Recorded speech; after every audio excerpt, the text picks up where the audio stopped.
What's going on, guys? Night vision has become an essential component to any modern warfighter.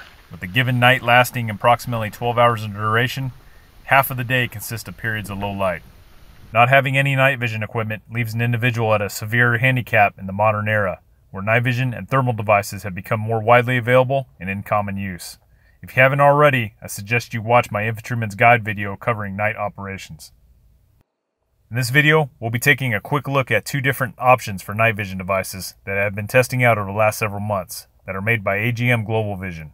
Those devices are the single tube AGM Pvs-14 Omega-3 and the dual tube AGM Mbg-40. Night vision is a very expensive investment, but is well worth the money in the long run to ensure that you have the edge, or at the very least, a pure capability with a given threat. Let me first preface this review by stating that the topic of night vision can be very vast. Different optics have different specs, so do your due diligence and make sure that you know exactly what you're buying before committing to such a large investment. With that said, both of these particular optics come in either Generation 2 Plus or Generation 3 tubes. The two optics that I have in this video are the Pvs-14 Omega-3, which is a Gen 3, while the Mbg-40 that I have is a Gen 2 Plus. Both of these units are auto-gated, meaning that they will help protect the optic from a sudden change in lighting conditions, and both have a 3-year limited warranty from AGM.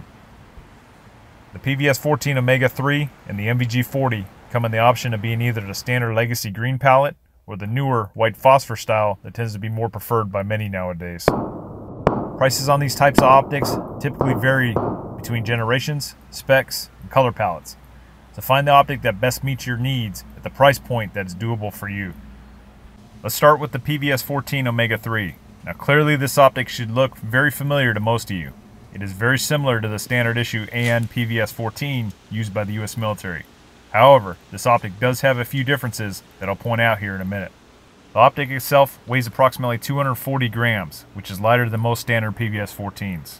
It features a 26mm objective lens with a 51-degree field of view, which is 11 degrees more than your standard 40-degree field of view that most 14s have. The optic has a diopter adjustment in the rear that you can set for your specific eye, as well as an objective lens focus in the front to achieve a nice clear focus on whatever it is you're looking at. The optic runs off a single AA battery, which is stated by AGM to last up to 50 hours.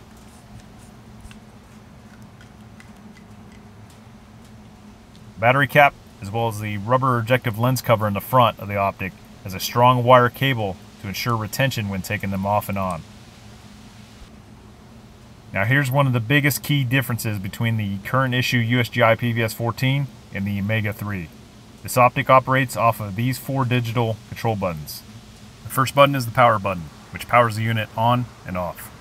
The second button is the IR button. Pressing this button will activate the unit's IR illuminator, which essentially acts as an NVG flashlight. You can also use this for signaling others that are looking at you with NVGs.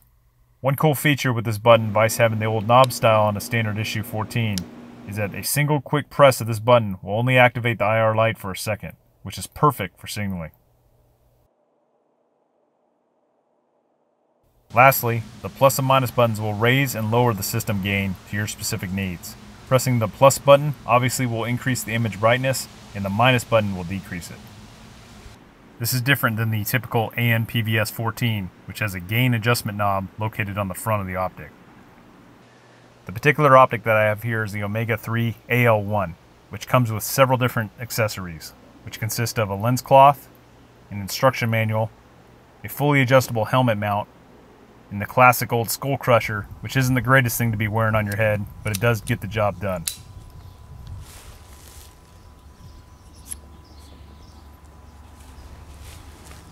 It also comes with a sacrificial window, which will help protect your objective lens during use. Additionally, it comes with a J-arm, which will enable your 14s to be mounted to either your helmet mount or your skull crusher.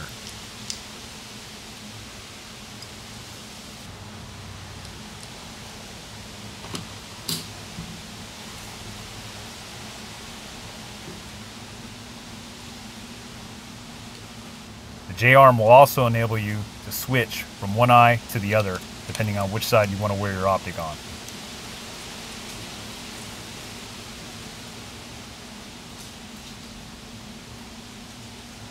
The pouch that comes with this system is an old school USGI green Mbg pouch. This pouch is a zippered pouch that connects around the belt with a Fastech style buckle. It also has a drawstring at the bottom to allow the user to tie it around his leg.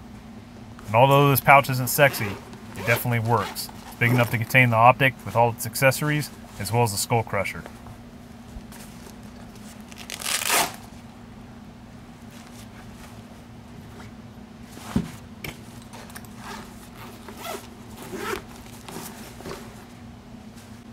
The next optic we're going to be looking at is the AGM Mbg-40 dual tube goggles. Now when it comes to whether you should run dual tubes over a monocular style like the PVS-14, it really comes down to your personal preference and your pocketbook. Because clearly the dual tubes will run significantly more in cost than a single tube. A single tube system leaves one eye exposed, enabling a user to still use their natural vision, as well as being able to use their day optic if need be. This is really beneficial in situations where you're in an environment such as an urban setting where there is light emanating from things like buildings, cars, and streetlights. Dual tube systems, however, tend to offer more depth perception and are typically speaking easier to use.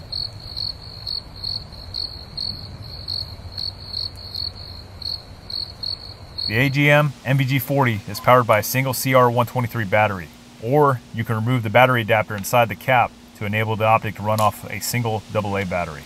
This should provide up to 20 hours of operation. Each tube in the Mbg-40 has a diopter rear adjustment, as well as an objective lens focus in the front.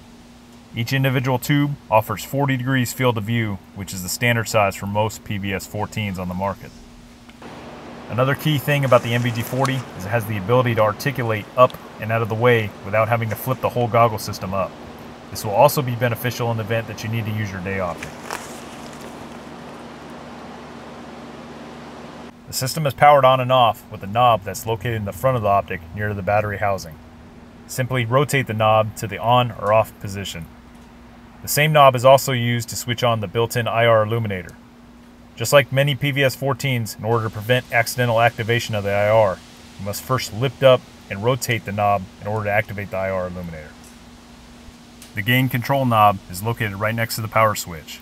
Rotating this knob counterclockwise will increase the gain, and rotating it clockwise will decrease it. This goggle enables the ability to switch between a dovetail or bayonet style mount. There is also a mount that enables the use of an optional external battery pack that we'll talk about here in a minute.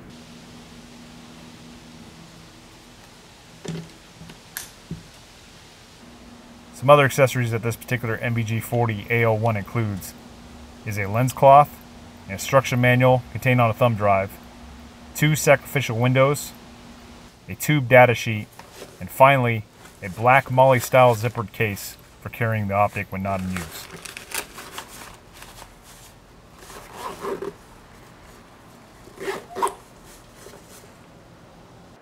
An optional external battery pack can also be mounted on the back of your helmet and connect to your Mbg-40 to help extend its battery life. This external battery pack runs off of 4 AA batteries or 2 CR123 batteries, which are contained inside its housing.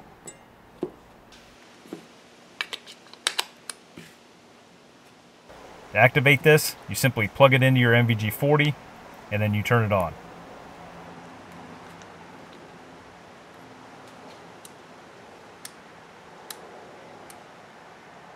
Well, that's it, guys. That concludes this video over these 2 night vision optics by AGM Global Vision.